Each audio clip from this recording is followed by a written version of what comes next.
नमस्कार, मैं हूं शारदा जायसवाल और आप देख रहे हैं 24 न्यूज की खास पेशकश दाभोलकर को इंसाफ। जी हां, महाराष्ट्र के पुणे की एक विशेष अदालत अंधविश्वास के खिलाफ लड़ाई लड़ने वाले कार्यकर्ता डॉक्टर नरेंद्र दाभोलकर की हत्या के मामले में 11 साल बाद अपना फैसला सुना दिया है।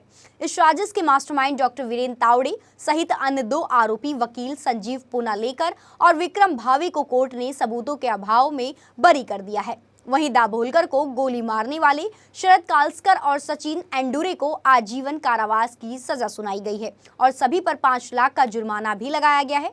आपको बता दें कि पुणे के ओंकारेश्वर ब्रिज पर सुबह की सैर पर निकले दाभोलकर की 20 अगस्त 2013 को गोली मारकर हत्या कर दी गई थी। वहीं इस मामले में 5 लोगों को आरोपी बनाया गया था। गैर कानूनी गतिविधियां रोकथाम अधिनियम से जुड़े मामलों की विशेष अदालत के अतिरिक्त सत्र न्यायाधीश ए जाधव ने यह फैसला सुनाया। सीबीआई ने तावड़े पर इस मामले का मुख्य साजिशकर्ता होने का आरोप लगाया था। महाराष्ट्र अंधश्रद्धा निर्मूलन समिति के संस्थापक दाभोलकर को 20 अगस्त 2013 को पुणे में सुबह की सैर के दौरान 2 बाइक सवार हमलावरों ने गोली मार दी थी। दाभोलकर कई वर्षों से समिति चला रहे थे। उन्होंने अंधविश्वास उन्मूलन से संबंधित विभिन्न पुस्तकें प्रकाशित की थी और कई कार्यशालाओं का भी आयोजन किया था। इस हत्या के बाद काफी बवाल मचा था। बाद में दाभोलकर की बेटी और बेटे द्वारा दायर याचिकाओं पर बॉम्बे हाईकोर्ट ने मामले को पुणे पुलिस से केंद्रीय जांच ब्यूरो यानी सीबीआई को स्थानांतरित कर दिया था। मामले में पुणे सत्र अदालत ने 15 दिसंबर 2021 को सभी 5 आरोपियों के खिलाफ आरोप तय किए थे। कोर्ट ने कहा कि दाभोलकर को खत्म करने की साजिश रची गई थी ताकि बड़े पैमाने पर लोगों के मन में डर पैदा किया जा सके और कोई भी अंधश्रद्धा निर्मूलन समिति का काम न कर सके। मुकदमे के दौरान अभियोजन पक्ष ने 20 गवाहों जबकि बचाव पक्ष ने 2 गवाहों से सवाल जवाब किए थे। अभियोजन पक्ष ने अपनी अंतिम दलीलों में कहा था कि आरोपी अंधविश्वास के खिलाफ दाभोलकर के अभियान के विरोधी थे। शुरुआत में इस मामले की जांच पुणे पुलिस कर रही थी, लेकिन बॉम्बे उच्च न्यायालय के आदेश के बाद 2014 में सीबीआई ने मामले को अपने हाथ में ले लिया और जून 2016 में हिंदू दक्षिणपंथी संगठन सनातन संस्था से जुड़े डॉक्टर वीरेंद्र सिंह तावड़े को गिरफ्तार कर लिया गया था। अभियोजन पक्ष के अनुसार तावड़े हत्या के मुख्य साजिशकर्ताओं में से एक था।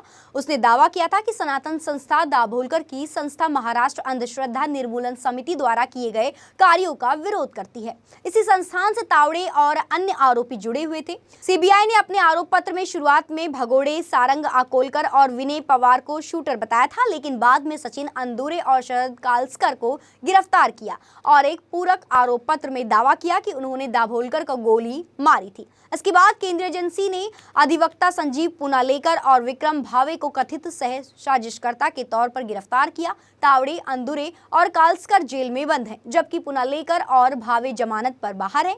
बहरहाल इस मामले में अदालत का फैसला आने के बाद देखिए दाभोलकर के परिवार और उनके समर्थकों ने क्या कुछ प्रतिक्रिया दी है।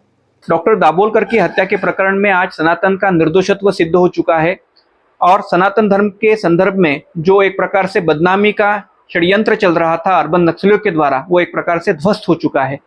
जिस दिन दाभोलकर की हत्या हुई थी उसी दिन उस समय के जो मुख्यमंत्री थे पृथ्वीराज चौहान, उन्होंने एक स्टेटमेंट दिया था कि इस हत्या के पीछे हिंदुत्वनिष्ठ है।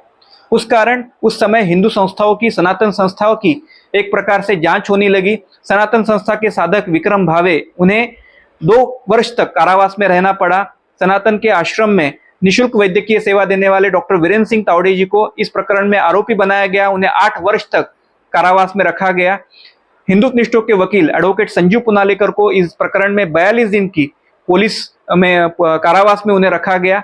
हम सब जानते हैं कि इन सभी पर एक प्रकार से सनातन धर्मियों को, हिंदुत्वनिष्ठों को फंसाने का प्रयास किया गया। आज इस न्यायालय के निर्णय के बाद सनातन संस्था का निर्दोषत्व सिद्ध हुआ है। विक्रम भावे, डॉक्टर तावड़े और एडवोकेट संजीव पुनालेकर इस प्रकरण में निर्दोष बरी किए गए हैं। एक प्रकार से भारत का ब्रीद वाक्य जो है सत्यमेव जयते सार्थ हो चुका है। काही लढाया असतात ज्या आपली जबाबदारी म्हणून लढायच्या असतात, त्याच्यामध्ये हारण्या जिंकण्याच्या पलीकडे व्यापक प्रश्न पणाला लागलेले असतात। न्यायव्यवस्थेवरचा विश्वास, सामाजिक कार्यकर्त्यांच्या अशा पद्धतीने होणाऱ्या हत्या आणि विचार संपवण्यासाठी माणसांना संपवणं, या पद्धतीच्या विरोधामधला हा लढा होता आणि जोपर्यंत ती प्रवृत्ती आहे तोपर्यंत तो लढा चालूच राहील अशी आमची धारणा आहे। पूरा मामला ऐसा है कि 2014 में 2013 में मर्डर हुआ, 2014 में खंडेलवाला और नागौरी, ये 2 जो वेपन्स के स्मगलर्स रहते हैं, इनको थाना में अरेस्ट किया गया और इनके पास से 20 पिस्तौल बरामद किए गए।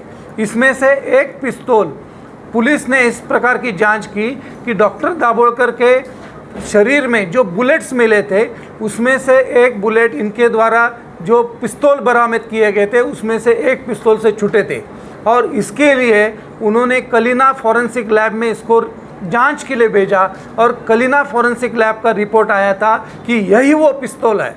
और इसी कनेक्शन के द्वारा गोवा में 2 युवकों को अरेस्ट किया गया। एक का नाम था मंगेश चौधरी और दूसरे का नाम था रसूल अंसारी। और ये रसूल अंसारी ने कन्फेशन भी दे दिया कि हमने ही दाभोलकर का मर्डर किया है।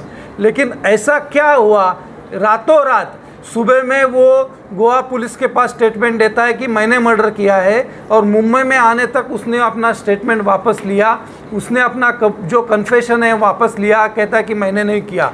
हम कहते हैं कि उसकी जांच क्यों दबाई गई, क्योंकि हमें जो डाउट है वो डाउट है कि अगर रसूल अंसारी इस नाम का व्यक्ति को इसमें सजा होती या अरेस्ट किया जाता तो हिंदू दहशतवाद का नैरेटिव इस देश में सिद्ध नहीं हो पाता, इसके लिए इसको दबाया गया। कुल मिलाकर परिवार और संस्था के लोगों ने अदालत के फैसले का स्वागत किया और कहा कि जो 11 साल का संघर्ष है वह आज सफल हो गया है। बहरहाल इस पेशकश में बस इतना ही। बाकी की ताज़ा तरीन खबरों के लिए बने रहिए N24 न्यूज़ के साथ।